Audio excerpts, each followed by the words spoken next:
bringing news that matters to you. You're watching the Bahamas Tonight Northern Edition. Welcome back. A group of excited high school seniors recently completing the Bahamas Maritime Cadet Corps program here on Grand Bahama, and a certification ceremony was held today for the graduates. Kimberly Mullings has more. The Bahamas Maritime Cadet Corps program is intense. Participating students are exposed to a wide scope of learning opportunities, from vessel types, seamanship, navigation, ship husbandry, rules of the road, basic engineering, and firefighting, to visiting local industrial sites and international post-secondary maritime institutions. BMCC Chief Instructor Paul Miller says the maritime field can be explored both far and wide. This industry is one that is constantly growing and evolving in today's society and offers a wide range of employment opportunities. The government decided some years ago to establish this program to promote the maritime industry and expose young high school students to the industry.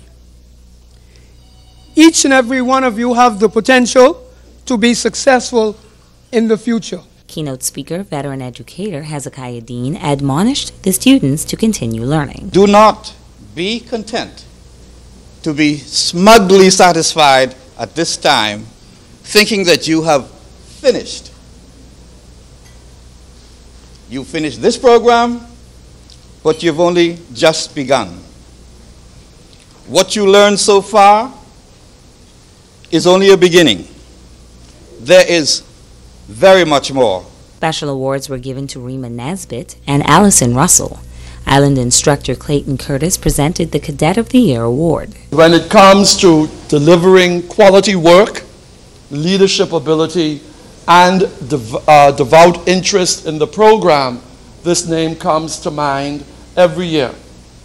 One of the persons who started this program back in 2009 is the late Mr. Clyde Bethel. And on every island where the cadet program exists, the Clyde Bethel Award is awarded to the top cadet in every graduating class. And this year, our top cadet is Mr. James Fine III. Fine is already committed to the State University of New York Maritime College. Kimberly Mullings, ZNS Network News.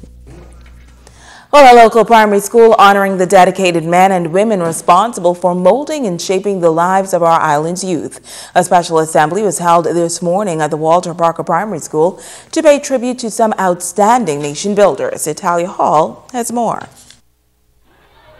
Students of the Walter Parker Primary School filled with excitement on Wednesday morning as they continued their celebration for Teachers Appreciation Week.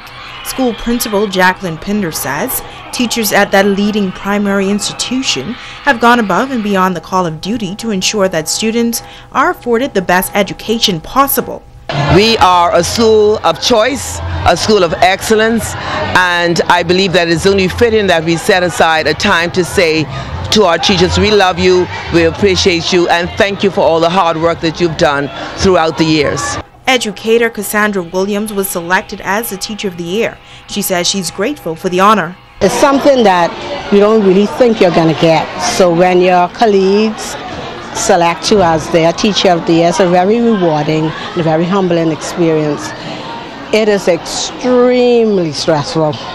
What do I mean by that? It's a lot of hard work. Grade 6 teacher Catherine Pinder is now retiring after being a part of the education system for some 44 years. She had this advice for other nation builders. Be a calling. You must come into teaching because you love it and because you love the children. That's your first priority. You must love children. You must have patience with children.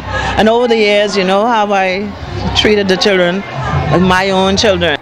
It's Halia Hall, ZNS Network News. Switching gears now, the month of May is being used to raise awareness of stroke risk factor management and how to recognize and respond to stroke warning signs by acting quickly. Tonight we share the stories of 2 survivors who are appealing to others to pay closer attention to their health. Sabrina Brown reports. Stop it. Carmen Jones suffered a stroke 4.5 years ago. And although she has recovered well, she says her life has changed and she struggles with challenges daily. We might look as if there isn't anything wrong with us, but we have challenges. As common as, for instance, brushing your teeth at times. There are challenges, but in the midst of it, life still goes on. May has been designated Stroke Awareness Month, a time when health officials and survivors focus on prevention and education. This stroke survivor says there are basic things one can do to avoid becoming a victim of a stroke. Eat right, and if it's possible, at all possible, less stress.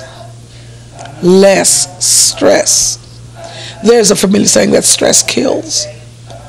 I'm not dead, but I can identify with it because stress leads up to stroke.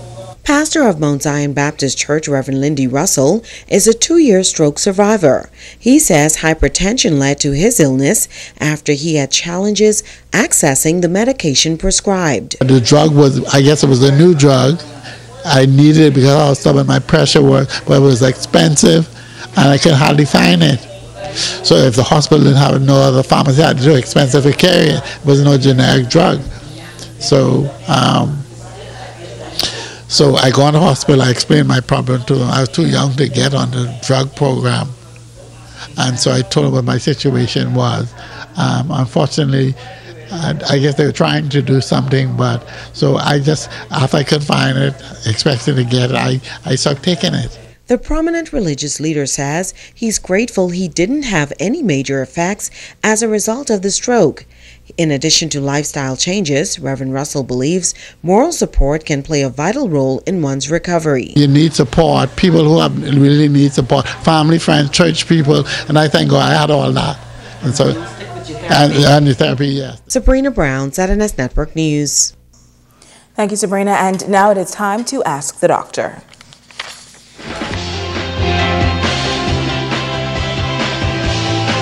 Hi, and welcome to Ask the Doctor. Beverly from Freeport asked, is there something I can take for my hot flashes? Hi, Beverly, and thanks for your question. Many women like yourself experience hot flashes as they are the most frequent symptoms of menopause and perimenopause. Menopause occurs when a woman's menstrual periods stop. Perimenopause, also called menopause transition, are the years leading up to menopause when the ovaries begin to make less of the female hormone called estrogen. Hot flashes can appear suddenly, or you can feel them coming on. When they occur, a woman may experience moments of intense heat, warm skin, facial flushing, sweating, or the heart beating faster than usual, which can all become very bothersome and uncomfortable. An episode may even be triggered by wearing tight clothing, being in a hot room, or drinking alcohol. In general, hot flashes get less severe as time passes, so stay cool and don't get discouraged. If you have any other questions concerning hot flashes, please email askthedrbahamas@gmail.com. I'm Dr. Monique Pratt, and this has been Ask the Doctor. Stay with us, a check on sports is up next.